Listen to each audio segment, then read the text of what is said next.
And now we'll look at what else is coming up this morning on Good Day Atlanta. A lot of parents raise their voices while raising their children, but today an expert shows you how to keep the volume low while keeping the peace. Well, are you constantly yelling and screaming to get your kids to do what you want? Well, if that's not getting the results you're looking for, we've got some help for you. The book is called Screamfree Parenting. The author, Runkel, joins us now to talk more about the issues that parents everywhere can relate to. Hal, good morning. Good morning. Good morning. Good to see you. Scream-free parenting. Yeah, right. Yeah, people always ask me, is that a work of fiction? Is it possible? Yeah, you say it is. Absolutely, absolutely. But it requires one critical shift. This is the first book I think you're going to read that says parenting is not about kids. It's about parents. Right. And so the shift is I have to learn to focus more on me than on my children. Okay. Which is difficult. Right. So you have to basically keep yourself in control so your kids will remain in control as well. Absolutely. You know, everybody's had the experience that the more we try to control our kids, the more out of control they become. It's because we're so focused on them. And we begin to orbit our whole lives around our child.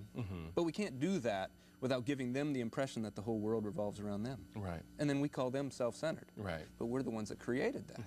It means not trying to control them. It means more trying to control me.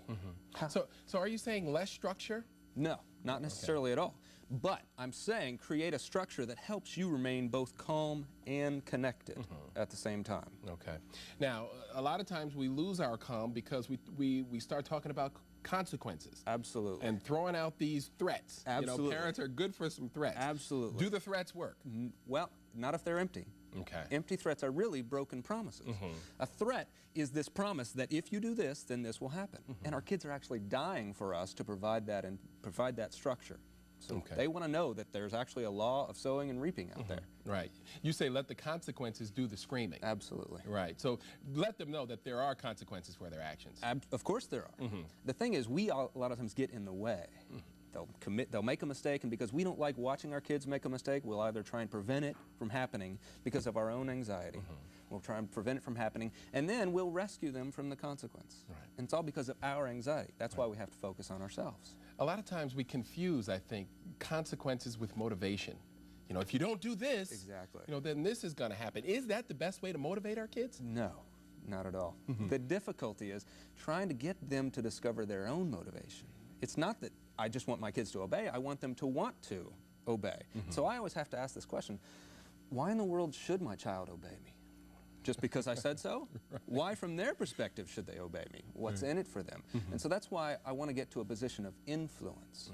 And the only way I can get there is if I learn to calm myself down. That's why it's called Scream-Free. Because it's not just about screaming. Not everybody screams at their kid. But everybody gets reactive in some way. And emotional reactivity in the heat of the moment is our worst enemy when it comes to creating great relationships. And anybody who's ever been on the plane has heard this one. Put your own oxygen mask on first. It's the hardest thing for us to do as parents. Think about it. We're on the first time you fly, they say my oxygen mask will deploy if you're traveling with kids, and you think put it on them first because again, I'm supposed to be all about them. But there's amazing wisdom from the airlines. If I'm out of breath, I can't help anybody. But so many of us parents feel out of breath. And it's because we're not very good at taking care of ourselves. What happened to taking care of ourselves and putting ourselves first so that we can be better parents? It's a great question. It went out the window a long time ago because we were sold this bill of goods that said we need to be all about our kids, martyr ourselves for our kids. What we stopped doing, though, is realizing if I sacrifice myself for my kids, then who's going to be left for them? See? It's my job to take care of me.